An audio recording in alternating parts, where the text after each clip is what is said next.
Y si supieras que yo te puedo dar del agua viva, de la cual nunca tendrás sed.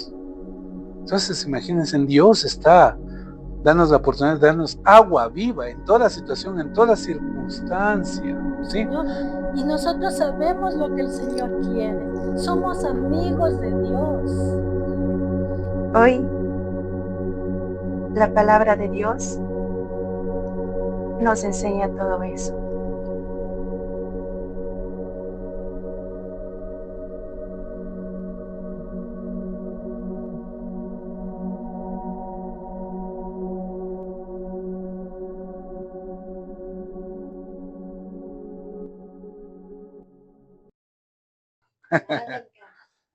Buenos días, tengan todos ustedes, mis hermanos, en las redes ahora con casa llena, vamos a predicar la palabra de Dios. Primeramente, un gran saludo a todos mis hermanos de la casa de oración, familia de fe, que nos están escuchando, para Freddy Acosta, que está en esa misión apostólica de llevar la palabra a todos los ávidos de la presencia del Señor. Amén y amén.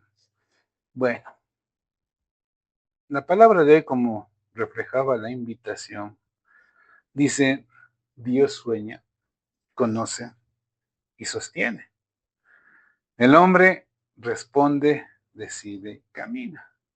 Y todo el mundo me va a decir: ¿y qué significa esto? ¿Y qué tiene que ver? ¿Qué es lo que Dios sueña? Bueno, este es un planteamiento que lo estoy haciendo un análisis en el último escrito que estamos haciendo, en referencia de que la salvación es predestinada o la salvación es para todos. Por esa razón se plantea este tema como Dios sueña, porque si hacemos un análisis completo de la voluntad de Dios en relación de las escrituras y todo eso, ¿cuál fue el afán de Dios?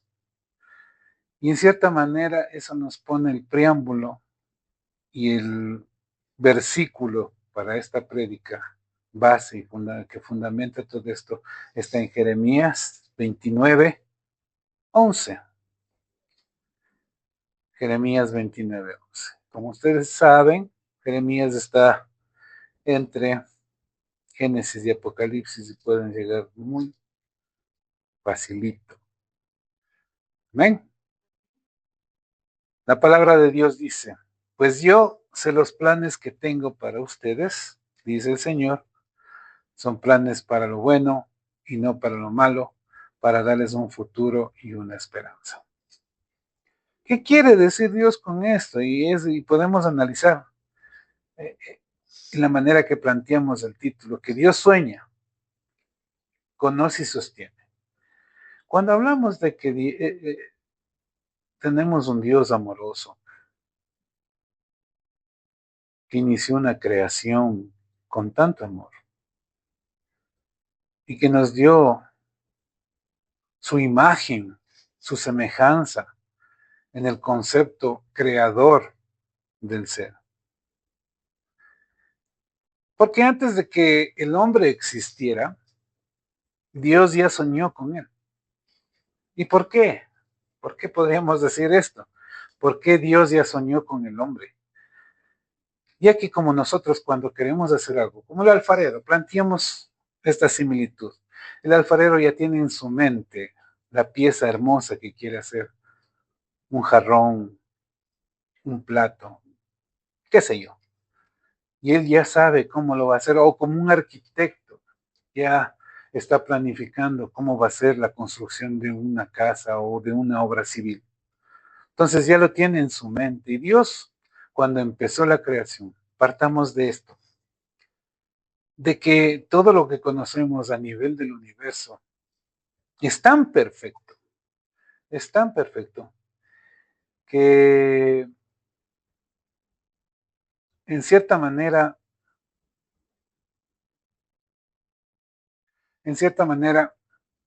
el azar no podría haber hecho tantas cosas. Solo hablemos de la existencia humana.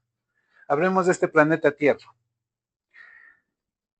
Estamos a una distancia de nuestra estrella que nos rige, el Sol. Perfecta, porque si nos vamos un poquito más cerca de la estrella nos quemamos. Y si vamos un poquito lejos de la estrella, nos congelamos. Estamos en una situación tan bien definida para que podamos nosotros vivir, ¿sí? Por eso el Edemos significa lugar apacible para que podamos subsistir, ¿sí? Dios nos hizo este mundo con características tan perfectas para que podamos vivir.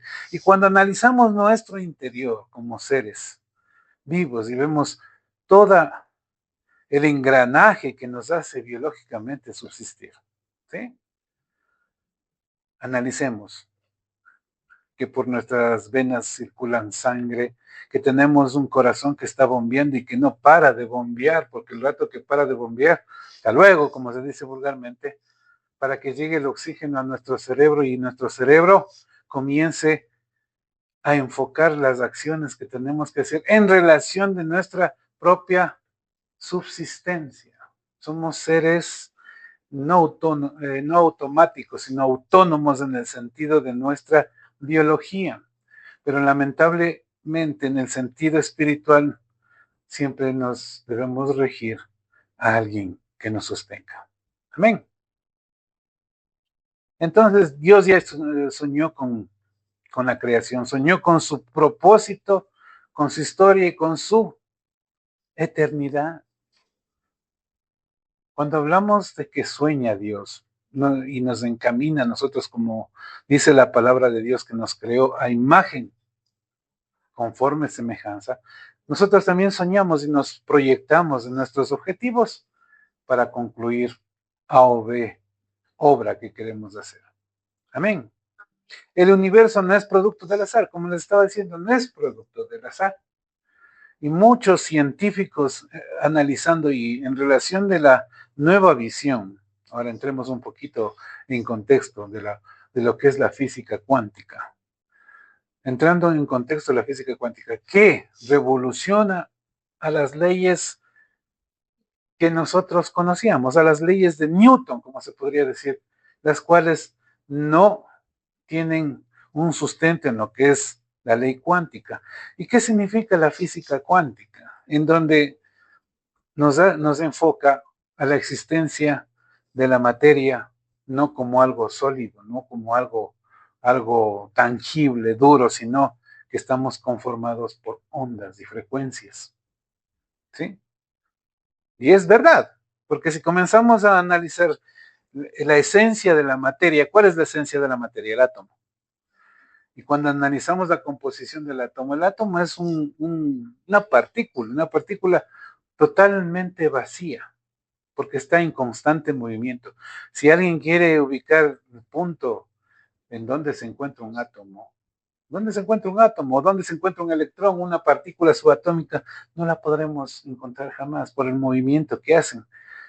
Los átomos generan velocidades mayores a las velocidades estipuladas o racionales, como podrían ser la velocidad de la luz, etcétera, etcétera, ¿no? Ahorita cualquiera va a decir, el hermano ya no está predicando palabra de Dios, está comenzando a dar charlas de física. Y la Jenicita se sonríe y dice, no, pues, ¿cómo va a ser posible? Yo me gradué de contadora, dice, no sé nada de lo que es cuántica. Pero es bueno tener una idea de lo que significa la física cuántica. Entonces, ¿qué plantea la física cuántica? De que la partícula es una onda de frecuencia, pero al momento que existe un observador, esa se transforma en una partícula tangible. ¿Ya? ¿Qué quiere decir esto? Que cuando observamos algo, tiene una tangibilidad. Y ahí nos vamos a lo que es interpretar lo que es filosófica, física, cuánticamente, y es verdad, de que nosotros cuando estamos en un entorno, por ejemplo, estamos ahorita parados en este sitio, ¿sí? y analizamos de que esta es nuestra situación tangible, porque estamos observando, somos observadores y a la vez somos observados, pero no sabemos qué sucede en otros puntos, ¿sí? Entonces no sabemos qué está sucediendo, salvo por lo que nos mencionan en los medios comunicativos en otras ciudades y, por decir, en Otavalo, en el asunto del paro y todo esto. Pero nuestra tangibilidad no se da. Para nosotros es algo relativo, ¿sí? Espero explicarme con esto. Entonces, cuando la física cuántica entra en este sentido, comenzamos a entender de que Dios está ahí. Dios está ahí, en ese propósito, ¿sí? Entonces, obviamente nos maravillamos de la perfección y entendemos que el universo no es producto de ningún azar, sino del sueño amoroso de un Padre eterno, que todo lo hizo perfecto, perfecto. Y cuando nosotros comenzamos a analizar, no sé si ustedes han visto eh, eh, cuando los nuevos procesos constructivos o cuando vamos a construir una casa. Comenzamos, levantamos columnas, levantamos paredes, hacemos ventanas, ¿ya? Y de pronto a la dueña no le pareció y le dice al albañil, ¿sabe qué? Ha estado de más esta pared. Yo quería una sala amplia y usted me está limitando, bóteme esa pared, ¿ya? Entonces estamos entendiendo de que nosotros tenemos el error de no planificar. Y está lista la casa y dice, bueno, y ahora las conexiones eléctricas, pero no hemos hecho ni un hueco, no hemos puesto canales a perforar de nuevo. Pero Dios no es como nosotros en ese sentido porque planifica y sabe todo lo que hace y todo lo hace perfecto. Imagínense que un ser humano tenga un mal funcionamiento y de pronto se le olvidó Dios de ponernos las venas. ¿Por dónde circula la sangre? Entonces ese rato Dios no va a venir a ponernos mangueras por encima y por afuera para que podamos subsistir. Lo hizo todo perfecto. Así el Padre, como un gran ejemplo, un padre prepara ya su cunita, su sueño para que nazca su hijo. Dios igualmente prepara todo para nosotros. Y nos maravillamos al tener ese sentido, ¿no? Pero el problema radica en que su creación comenzó a fallar. Pero no porque sea defectuosa, sino que Dios, en su libre albedrío, en su predisposición a que su creación les llegue a amar, porque eso nos da la predisposición, nos crea a nosotros con libre albedrío para que con convicción y razón lleguemos a los pies de Dios a entregarle nuestra vida. Por convicción.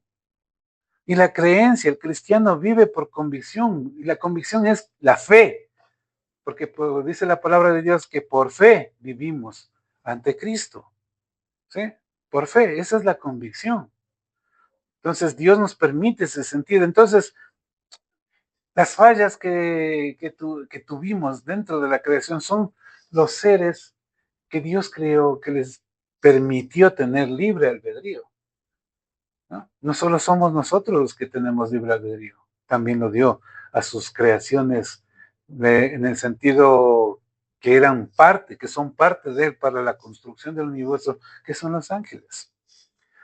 Y entre ellos hay un personaje famosísimo que era el más hermoso, que era el más, y era el administrador de todo. ¿Quién será? ¿Quién será? ¿Quién será? A ver, ¿quién será? No, estamos hablando de ángeles, antes de que crea el hombre. Estamos hablando del famoso portador de la luz, que se llama Lucifer, ¿ya? Que lamentablemente Dios le dio libre albedrío para que con convicción lo amara. Y si nos vamos a Isaías 14, del 12 al 15, vamos a entender un poquito esta historia, pese que les aclaro que teológicamente es el enfoque hacia el rey de Babilonia, al rey Nabucodonosor, pero los contextos hacen referencia de que es como una centuria que enfoca simbólicamente a la historia del joven que estábamos haciendo referencia. Amén. Bueno, entonces vamos a Isaías 14, del 12 al 15, y dice la palabra de Dios.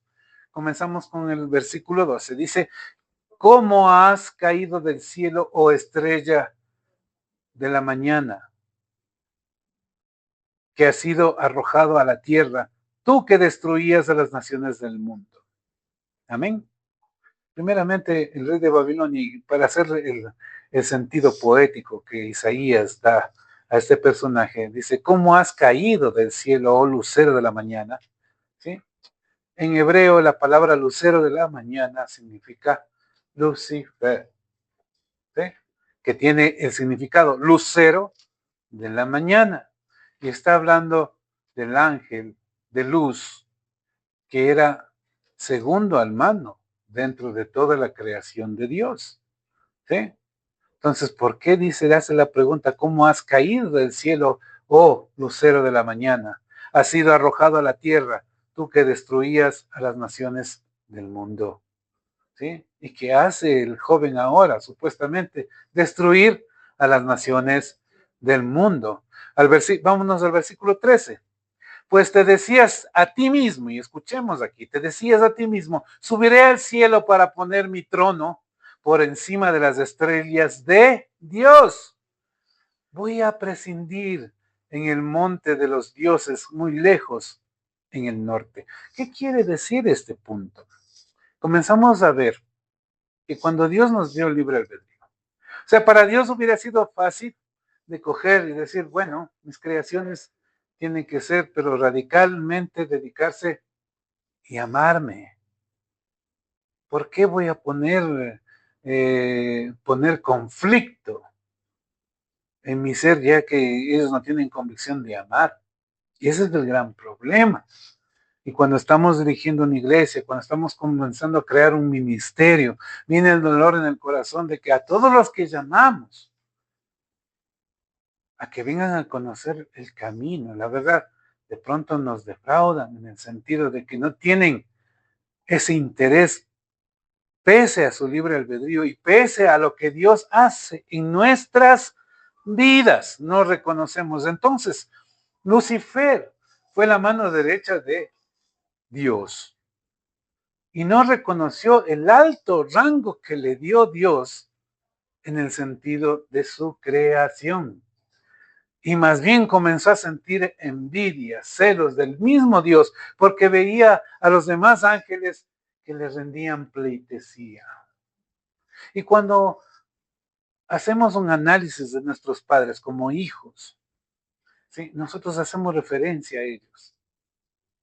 Y no tenemos en nuestro corazón, en la mayoría de hogares, ese dolor, ese sentido de que venga otro y le rinda pleitesía a nuestro Padre.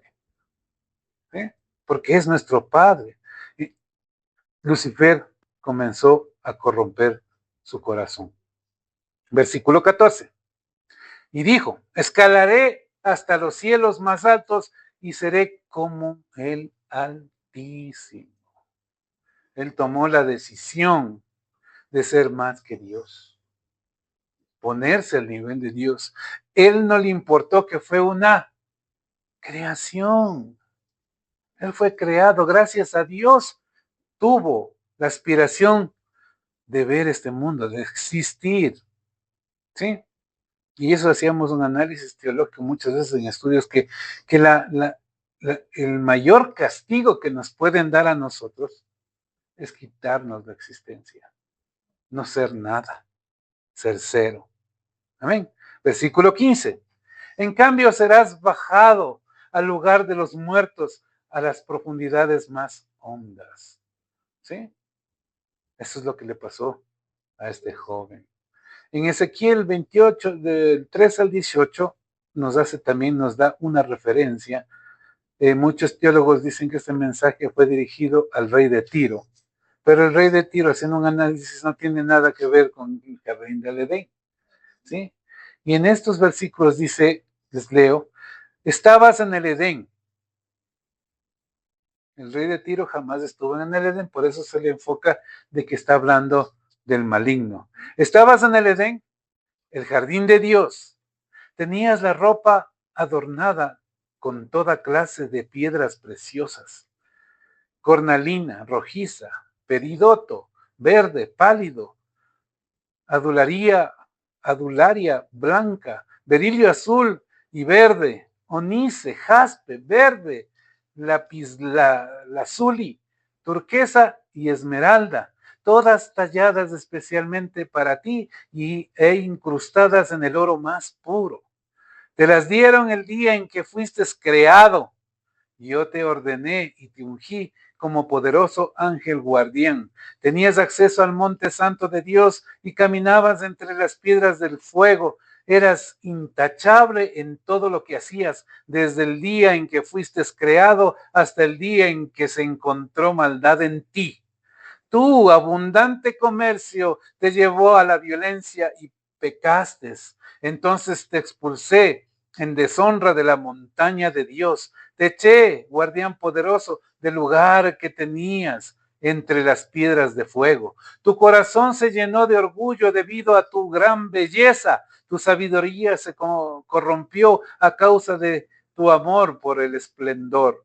Entonces te arrojé al suelo y te expuse a la mirada curiosa de los reyes. Profanaste tus santuarios con tus muchos pecados y tu comercio deshonesto. Entonces hice brotar fuego en tu interior y te consumió. Te reduje a cenizas en el suelo a la vista de todos los que te miraban. Podemos analizar esto. Está haciendo referencia de un personaje que estuvo en la creación, ¿sí? En el jardín de Dios. Y estaba vestido de todo tipo de piedras preciosas, resplandecía, ¿sí? Porque Dios lo amaba, porque su creación, Dios ama a la creación, por eso nos ama de una manera que no entendemos. Y en esa manera, ¿qué pasó? Se envaneció el corazón del hombre. Y somos muy propensos a envanecernos.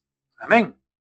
En Apocalipsis 12, de 7 al 9, también tenemos referencia de este joven y dice, entonces hubo guerra en el cielo, Miguel y sus ángeles lucharon contra el dragón y sus ángeles. El dragón perdió la batalla y él y sus ángeles fueron expulsados del cielo. Este gran dragón, la serpiente antigua llamada Diablo o Satanás, el que engaña al mundo entero, fue lanzado a la tierra junto con todos sus ángeles.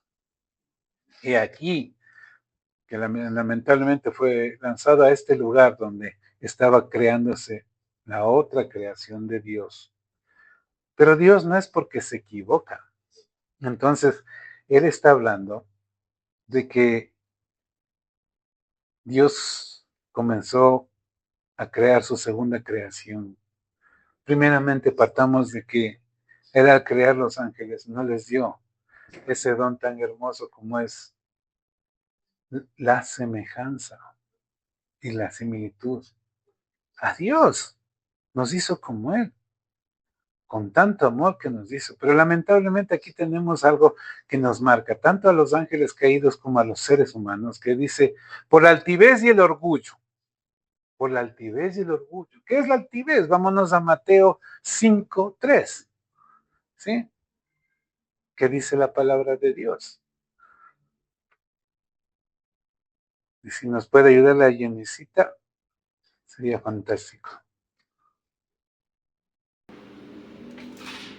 Mateo 5:3.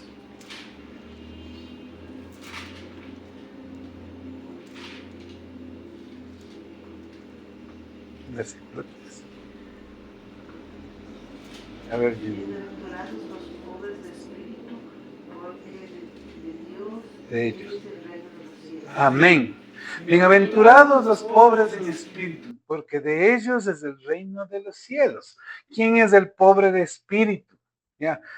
Aquí Dios está hablando que el espíritu es la altivez, es el orgullo, los pobres en espíritu, no en el sentido de la palabra espíritu, ¿ya? En griego la palabra espíritu es neuma, neumatí, ¿ya? Pero aquí lo enfoca de otra manera, con una declinación que hace referencia a la altivez del espíritu, como decir, sacamos pecho, ¿sí? Entonces dice, bienaventurados los pobres, o sea, los que no tienen esa altivez, o sea, los que no son orgullosos. Una de las cosas que Dios detesta, y ha detestado siempre, es el orgullo, ¿sí?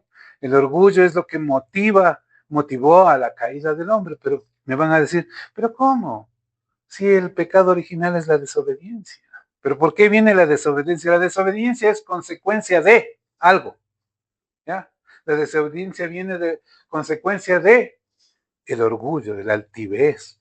¿Por qué? Porque Eva, cuando estaba caminando junto al árbol del bien y del mal, ahí estaba enredado un personaje que era ya, estamos hablando que era el espíritu de los ángeles caídos, la serpiente antigua, dragón que dice en Apocalipsis, ¿sí? Que le dice y le tienta, porque ella estaba con envidia. O sea, imagínense que este personaje, Satanás, tiene el dolor en el corazón de que al hombre le hayan considerado más que a él. Pese que él no reconoce que él fue el ángel de luz, como dice en Ezequiel, estaba vestido de las mejores joyas, piedras preciosas. Entonces veía al hombre, ¿y cómo así? Le da potestad y le hace semejante, igual a Dios. ¿Por qué tiene esa potestad? Y a nosotros no nos dio eso. No nos dio, no reconoció, y ahí viene lo malo. Y vamos a un ejemplo. Vamos al ejemplo de los hijos. Y a veces preguntaban en los seminarios, me preguntaban, ¿cuántos hijos tienes? A cualquier persona dice, yo tengo unos 2 hijos. ¿Ya? ¿Y tú qué haces para mantenerlos bien? Yo, pues, pastor, yo les doy a mis hijos igualito. A cada uno les doy igualito, ni más ni menos, ni a uno ni a otro. Qué padre más esplendoroso, Dios mío. Es tan ecuánime. Y ahí podemos sacar muchas conclusiones teológicas, ¿sí? De que la sociedad a veces lucha por la situación igualitaria, el socialismo, el comunismo, ¿ya? No quiero entrar en la política, pero nos hace reflexionar. Y comenzamos a analizar de que Dios no nos da igualito a todos. ¿Sí se han dado cuenta? A unos les da más, a unos les da menos, pero nos da de acuerdo a nuestro corazón y a nuestra necesidad. O sea, Dios nos da de acuerdo a nuestra necesidad. Y un buen padre es lo que les da a sus hijos de acuerdo a su disposición y necesidad, ni más ni menos. Y no otorga esa igualdad porque lo que le sirve al uno no le sirve al otro. Y en las sociedades, cuando hablamos de la igualdad, entre comillas, ¿sí? No tengo nada con la gente de izquierda, pero hasta en la palabra de Dios, hasta en la situación, salvo que sean zurdos, pero vámonos al Medio Oriente, la mano para comer y para hacer las cosas de acuerdo, las cosas que son buenas, es la diestra o la derecha. Inclusive la izquierda tiene un nombre muy sui generis que es la siniestra. Y cuando escuchan ustedes sobre cuestiones siniestras, ¿qué hablamos? Cosas malas. En el Medio Oriente jamás se atreven a comer con la mano izquierda porque la mano izquierda es para limpiarse la inmundicia del cuerpo. ¿Sí? En Medio Oriente, acá no nos importa. Entonces estamos hablando de que la tendencia a utilizar la izquierda, ¿sí? Nos lleva a un camino de pronto errado. No quiero hablar de política ni nada, pero ¿de dónde vienen las mayores cuestiones libertinas? ¿De dónde viene el libertinaje y la lucha de clases y la lucha de siempre reclamar mis derechos? Reclamemos derechos, pero cuando cumplamos nuestras obligaciones. Reclamar derechos cuando ponemos las cosas fuera de contexto, cumplir mis obligaciones. Está bien salir a protestar y decir, bueno, protestemos porque nos está afectando, pero llegar a soluciones. Pero no está bien salir a hacer desmanes y destruir. Esa es la tendencia izquierdista. Destruir.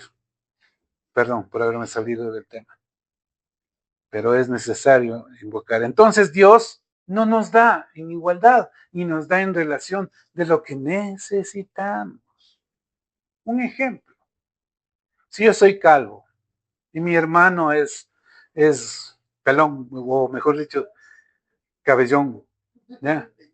Y viene mi mamá y me dice, a ver, le voy a dar al cabellón un sombrero grandote y a vos te voy a dar una peinilla, que soy calvo.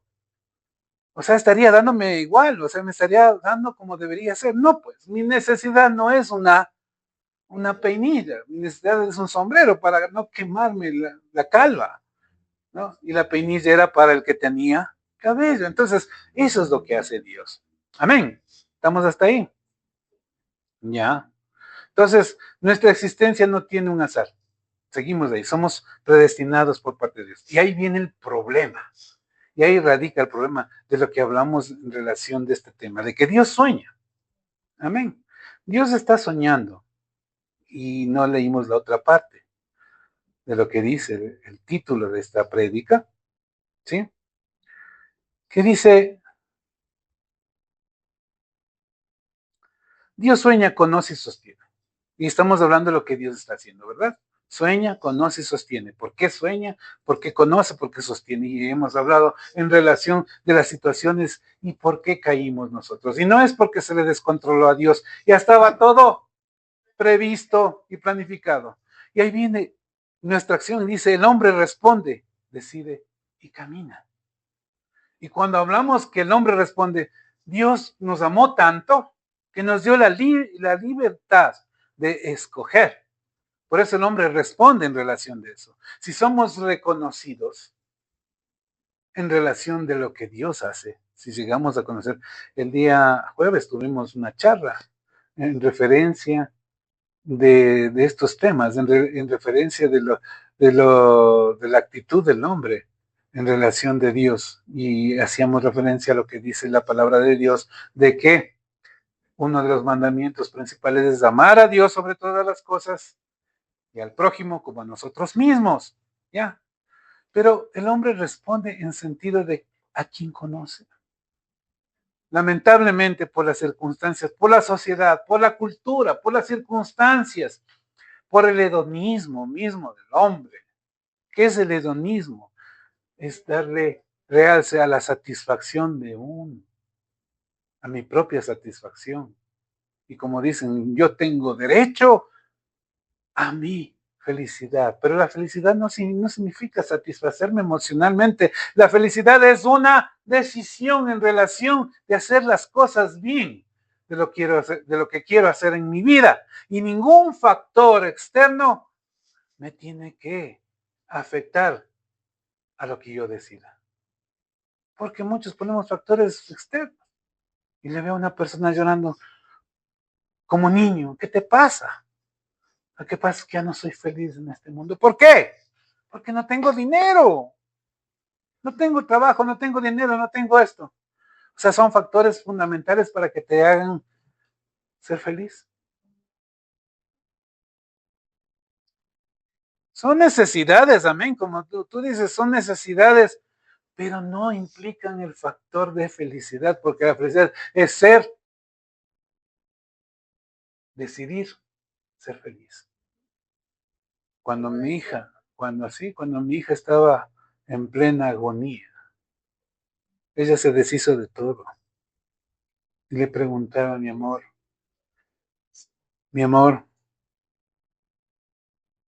tengo mucho dolor de verte sufrir. No, papá, no, papá.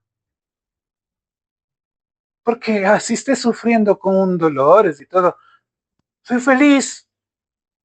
Soy feliz porque tengo a mi hija, te tengo a ti, a mi mamá. No me importa el resto. Si Dios me va a llevar, si tengo que dejar este mundo, es decisión de Dios. Y voy a estar con Él, me hace más feliz. Es la esperanza que debemos tener, no la esperanza de que no tengo dinero en el bolsillo, no tengo trabajo. Dios proveerá. Ese es Jehová Jireh. Dios proveerá. Amén. Entonces, obviamente, cuando dice el hombre responde, es en la toma de decisiones, ¿ya? El hombre responde, decide, responde a Dios, bueno, ¿qué me conviene? Y ahí viene este famosísimo experimento social. No sé qué psicólogo lo hizo, pero es un experimento social que tenía un montón de niños en un cuarto y los estaban vigilando.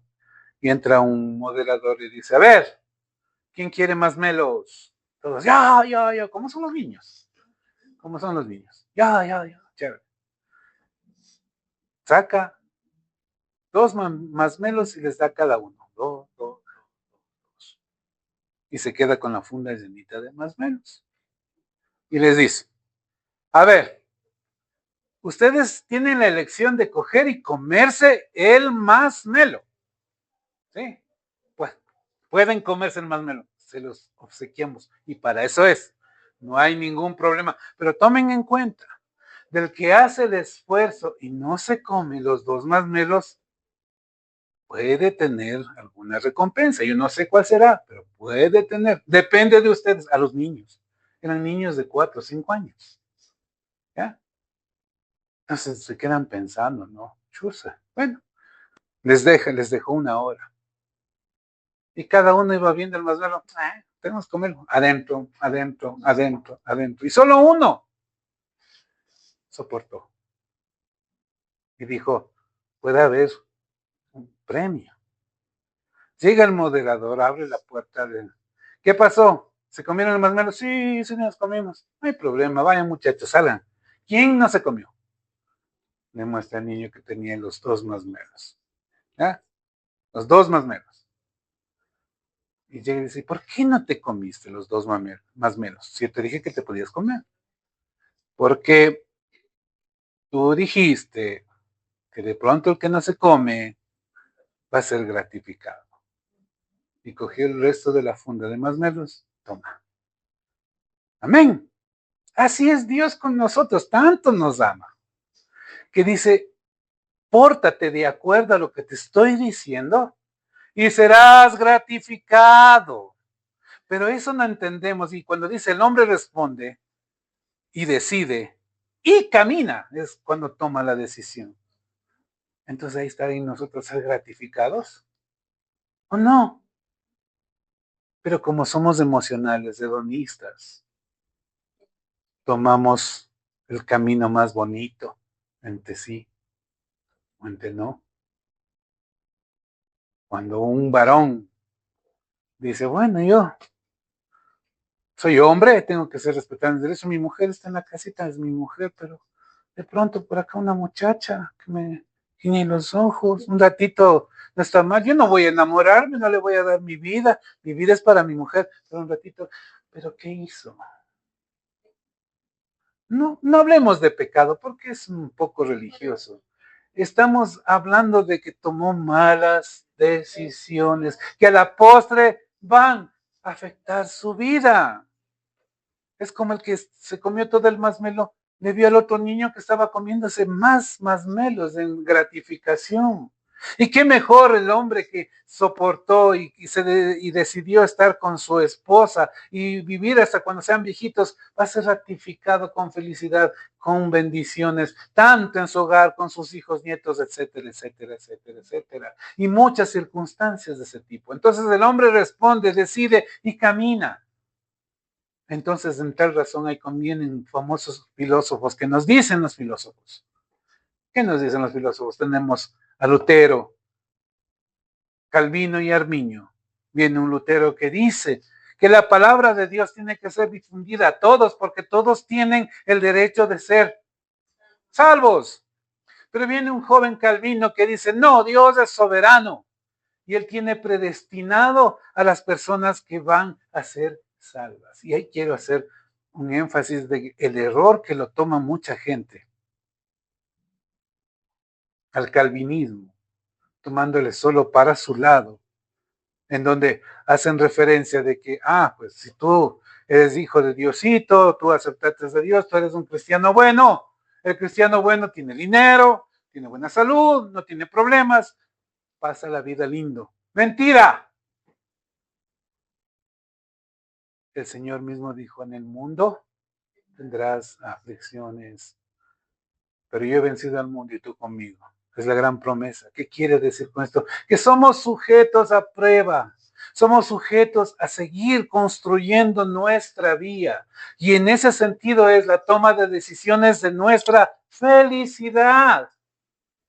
No hay factor que altere mi felicidad. No hay factor, entiendan mis hermanos. Aún teniendo una enfermedad terminal, aún estando por morir el día de mañana, eso no tiene incidencia a que yo sea feliz. Puedo ser un enfermo terminal, pero feliz en el sentido de la aceptación de mis circunstancias. He decidido responder y caminar. Porque yo si soy un enfermo terminal puedo echarme a llorar y a maldecir el mundo. Ahí tengo un testimonio muy horrible de una amiga que me contó de un joven padeciendo una enfermedad terminal, un cáncer. Que en esos momentos llegaron personas espirituales y le dijeron, ven, Dios te ama, ven, entrégate. Y él solo veía rebeldía y decía, no, si hubiera Dios no estuviera enfermo. Y esta enfermedad me ha quitado la felicidad, la gana de vivir, mejor morirme. Qué terrible. Y vino un suceso, una muerte terrible, dolorosa.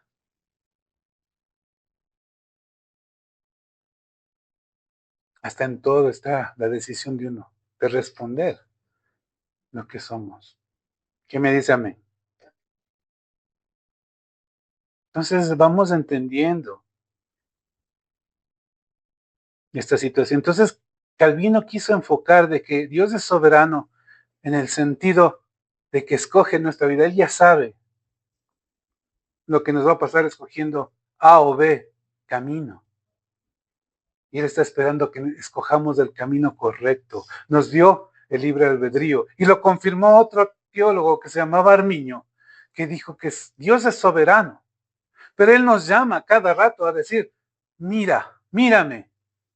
Todavía estás a tiempo. Y les digo, mis hermanos, todavía estamos a tiempo. Si tenemos errores de conciliar y cambiar, tomar la decisión, caminar, decidir para una vida mejor. ¿Vendrán dificultades? Sí, la vida está llena de problemas, pero no son factores que inciden en mí. Si supiéramos responder a esta situación, esa resiliencia, como dice mi esposa, esa resiliencia, eso implicaría aceptar las cosas. ¿Qué pasó cuando estábamos hablando de la prédica de que Pedro caminaba sobre el agua? Con fe, infundido, ñeque. Dijo, si tú eres Dios, di que camine por el agua. E iré acá y Jesús dijo, ven, soy yo, ven, camina. Y comenzó a caminar por el agua. Y caminando por el agua comenzó a hundirse. Porque se dejó agobiar por las circunstancias, porque él pensó que para poder caminar por el agua tenía que tener poderes. Perdió su fe. Tenía que haber factores externos para que le ayuden a caminar. Y no era eso. Era su decisión. Como decidió. Yo decido seguir. Si tú eres Cristo, dime que vaya por el agua y yo caminaré. Ven, dijo. Y comienza a caminar. Él decidió, estaba caminando. Llegó un punto que comenzó a hundirse. Porque se le acabó eso. Y eso en nuestra vida, mis hermanos. No permitamos que venga esos factores externos a querernos fastidiar nuestra vida. Aún en la guerra. No sé si han visto esa película, La vida es bella. En un sentido de que un papá con un niño, él pese a las circunstancias, al maltrato de los nazis, como judíos y todos, él le infundía valor a su hijo, engañándole de una manera, de un concurso. Era una historia real. Mis hermanos, es cuestión de decidir y caminar. Amén.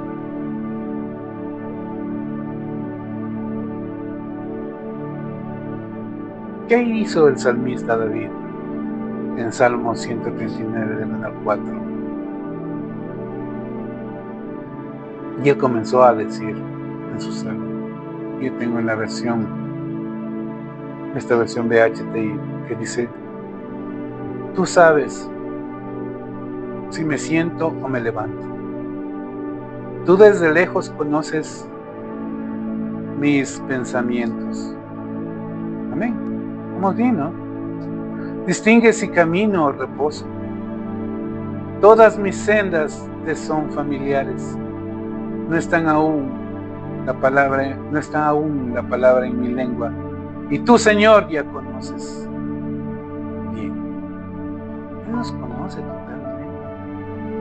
Y nos pone y nos induce a de que esa situación sea favorable y que en nuestro propio beneficio.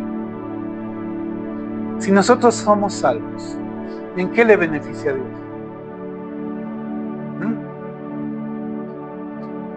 ¿En qué le beneficia a Dios si nosotros somos salvos? No le beneficia en nada a Él, pero es su inmenso amor que nos dice, mírame. Y seguimos en el Salmo.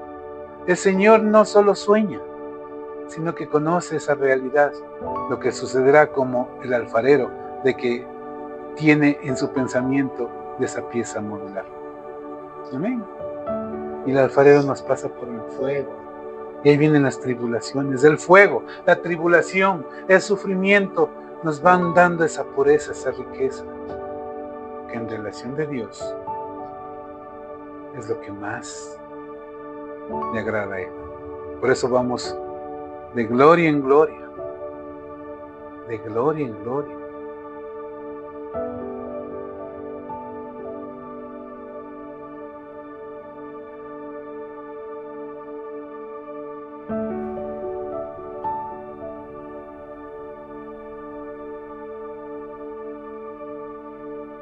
Es hermoso pensar lo que Dios quiere con nosotros.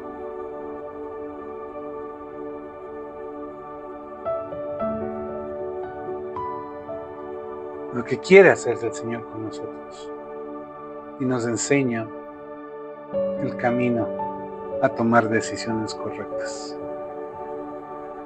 Dios sueña en el bienestar nuestro. Por eso nos puso de que el Señor solo tiene pensamientos de bien y no de mal, porque nos quiere bendecir, porque quiere lo mejor. Por esa razón tenemos que hacerle caso a nuestro Señor, a Jesús, quien quiere redimirnos, levantarnos, y que nos ha dado el libre albedrío para que nos acerquemos a Él con convicción, no como religión, sino con convicción de decir, Señor, te amo por lo que haces en mi vida, por lo que me das, por la situación que llena mi corazón. Cerremos los ojitos. Bendito Padre Celestial, Señor, te damos gracias por tu inspiración que pones en nuestro corazón y que permites llegarte a conocer mucho más y darte las gracias de que tenemos un techo, que tenemos un pan, que tenemos todas las cosas que de pronto muchas personas no tienen, y oramos por ellos también para que tú los abraces, Padre Santo.